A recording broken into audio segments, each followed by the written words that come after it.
লেখা আছে পিছনে? আপনি বললেন যে এক পিস শুধুমাত্র পাঞ্জাবি আছে আপনাদের যেখানে মেড ইন ইন্ডিয়া লেখা, এগুলো কোথা থেকে আসলো? আমি নিয়ে এসেছি? তাহলে আপনি কথা কেন বললেন? কি মেড ইন ইন্ডিয়া লিখে না লিখেন? আপনি বলেন ম্যানেজার সাহেব বলেন। হ্যাঁ এগুলো কি ইন্ডিয়া? ইন্ডিয়ার এগুলো তো ওই যে সাপ্লায়ার ইন্ডিয়ার ইন্ডিয়ান কি না? হ্যাঁ বা না? তাহলে লিখেছেন কেন? এটাই করছেন কেন? ম্যানেজারকে এই শপে ভোক্তা মনিটরিং, একটু ম্যানেজারকে বলেন। ভোক্তা অধিকারের মনিটরিং বুঝতে পারেন নাই? ম্যানেজারকে বলেন।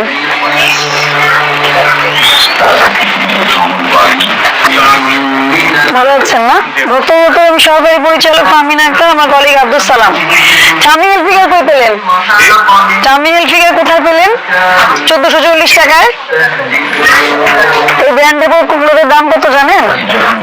না ওইটা তো আমরা একটা সাপ্লায়ার থেকে এটা কি আসল না কপি? কপি। কেন কপি? আপনি এই কপি জিনিস বিক্রি করছেন কেন? আমরা তো একটা সাপ্লায়ার থেকে এটা চোখে দেখা যাচ্ছে না? নামটা দেখা যাচ্ছে? এটা কি লুকিয়ে রেখেছে যে আপনি নাম বুঝে আনছেন? আপনি বুঝেই আনছেন। এটা যারা আপনাদেরকে নকল প্রোডাক্ট বিক্রি করার কথা, কপি বিক্রি করার কথা নিষেধ করা হচ্ছে না? আপনি কোম্পানির ব্র্যান্ড ভ্যালু নষ্ট হয়, এগুলো কেন করেন? আপনার নাম কি? শহীদ। আপনার নাম যে উনি কি নিতে পারবে? আপনার নাম নিয়ে কি আপনার সুযোগ সুবিধাগুলো নিতে পারবে? আপনার যদি সুনাম থাকে অনেক মার্কেটে, ধর আপনার আপনার মার্কেটে অনেক সুনাম বা আপনার অফিসে আপনার অনেক সুনাম, তো আপনার এই নামটা ব্যবহার করে ওই সুনামটাকে আরেকজন ব্যবহার করতে পারবে? করলে কি এটা আপনার জন্য ভালো হবে না ক্ষতি হবে? যে কোনো কোম্পানির জন্য এটা ক্ষতি। সেজন্য কিন্তু নকল যে আমাদের যে নকল হয় পণ্য, খাদ্য পণ্য হতে পারে, কসমেটিক্স হতে পারে, পোশাক হতে পারে, এটার জন্য কিন্তু আইনি স্পেশাল প্রভিশন থাকে, একেবারেই নিষেধ।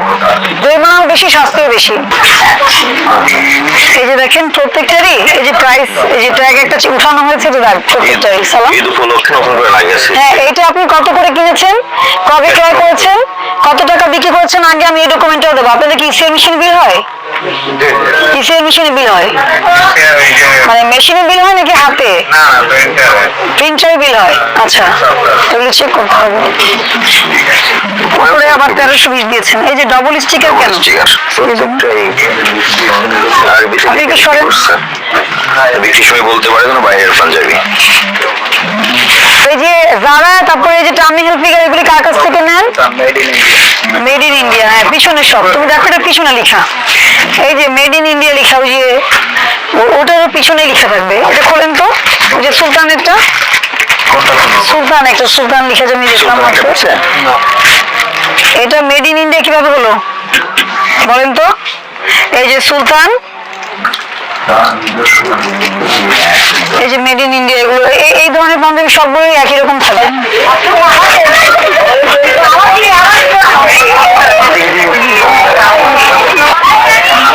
পাকিস্তানি থ্রি পিস আছে বা পাকিস্তানি বা ইন্ডিয়ান নাই, সব দেশি।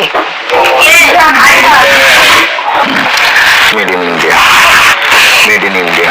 কোথায় থেকে তৈরি? ওই একই লোকের কাছ থেকে নিয়েছেন? একই জায়গা থেকে নিয়েছেন তাই না? মেড ইন ইন্ডিয়া হলো কিভাবে? মেড ইন ইন্ডিয়া হলে তাহলে ওনাকে বলেন এলসির যে কাগজপত্র আছে, হতে পারে হয়তো নিয়ে আনতে পারে, ওই এলসির কাগজপত্রগুলো নিয়ে আসতে।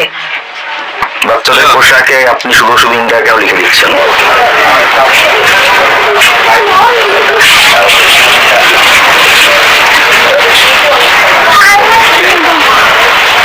কত বছর এই দোকানের বয়স? দোকানের বয়স কত বছর? 18 সাল থেকে। 18 সাল থেকে এইভাবে ব্যবসা করে যাচ্ছেন? এটা তো সব নতুন প্রোডাক্ট উঠছে, নতুন প্রোডাক্ট উঠছে। আগে আমরা নিজেরা ইম্পোর্ট করি। গুলিস্তান, জিনজিরা থেকে নিয়ে এসে মেড ইন ইন্ডিয়া বলে। এই আপনি যে বললেন একটা, কোথায় এখানে কি লেখা আছে পিছনে? আপনি বললেন যে এক পিস শুধুমাত্র পাঞ্জাবি আছে আপনাদের যেখানে মেড ইন ইন্ডিয়া লেখা, এগুলো কোথা থেকে আসলো? আমি নিয়ে এসেছি? তাহলে আপনি কথা কেন বললেন? এই যে এগুলো সব মেড ইন ইন্ডিয়া লেখা। কি মেড ইন ইন্ডিয়া লিখেন না লিখেন? আপনি বলেন ম্যানেজার সাহেব বলেন। হ্যাঁ, এগুলো কি ইন্ডিয়া? ইন্ডিয়ার এগুলো তো ওই যে সাপ্লায়ার ইন্ডিয়ার ইন্ডিয়ান কি না? হ্যাঁ বা না? তাহলে লিখেছেন কেন? এটাই করছেন কেন? এখানে যতগুলো আছে, এই যে কাস্টমারদের চোখে ধুলা দিয়ে এই কাজগুলো করে। এই সবাই সুলতান হতে চায় আর সবাই মেড ইন ইন্ডিয়া করতে চায়। আপনাকে বলছে আমাদের দেশের কাপড় পৃথিবীতে কত দেশে যায় বলেন? কত সুনাম আমাদের দেশের কাপড়ের। আর আপনারা এই বাজে কালচার গুলো এগুলো তৈরি করেছেন, আপনারা করেছেন এগুলো তৈরি। দেশি পণ্য গৌরবের সঙ্গে বিক্রয় করবেন, আপনার মিথ্যা ট্যাগ দেওয়ার কি দরকার? এই যে এইখানে আপনি প্রাইস লিখেননি কেন? এই পাঞ্জাবিতে প্রাইস লিখেননি কেন? এটাতে ও আলাদা দিয়েছেন 6120 টাকা। এই পাঞ্জাবিটার ভাউচারটা বের করেন। কাশ্মীর, এটা লেখা কাশ্মীর। ইউনিটি, এই যে ইউনিটি কে কাপড় আছে। ইউনিটি, তাহলে ইউনিটির কাপড় এটা কিনেছেন কত দিয়ে? 750 টাকা দিয়ে, লিখেছেন 1440, ডাবলেরও বেশি। তো আপনি যে ওই যে এই পোশাক মেড ইন ইন্ডিয়া যে লেখা, এটা আপনি আপনারা এনেছেন বললেন। ওটা তো আমরা তো শিখে রেখেছি। 600 না না, আপনি তো বললেন কিছু টপস আপনারা আনেন, একটু আগে তো বললেন আপনি। আছে কিছু কিছু আছে। এটা আনছেন কিনা আপনি? এটা না, এটা মেড ইন ইন্ডিয়া, এটা কি আপনি আনছেন, ইন্ডিয়া থেকে আনছেন? এটা আমি আনি নাই, আমি কিছু কিছু টপস আছে ওই যে দেখে ওইটাই বলছি। আপনি যেটা আনবেন কাগজপত্র ঠিক রাখবেন, কোনো সমস্যা হবে না। না, না, অবশ্যই। আপনি তো অবশ্যই পাকিস্তানি ত্রিপুজি বিক্রি আমি করতে তো- পারেন, ইন্ডিয়ানও করতে পারেন, পোশাক বিক্রি করতে পারেন আপনি যা ফ্রি বলছেন- মার্কেট ইকোনমিতে। হ্যাঁ যা বলছেন আমি স্বীকার করছি, এটা সাপ্লাই হ্যাঁ, যেগুলো। এবং এটা তো কাউন্টারফিট প্রোডাক্ট, এটা তো আপনি জানেন কাউন্টারফিট প্রোডাক্ট। কাউন্টারফিট প্রোডাক্ট আপনি কেন সেল করবেন? কোনো পরিবর্তন হবে? না। কাপড়ের মানের কোনো পরিবর্তন হবে?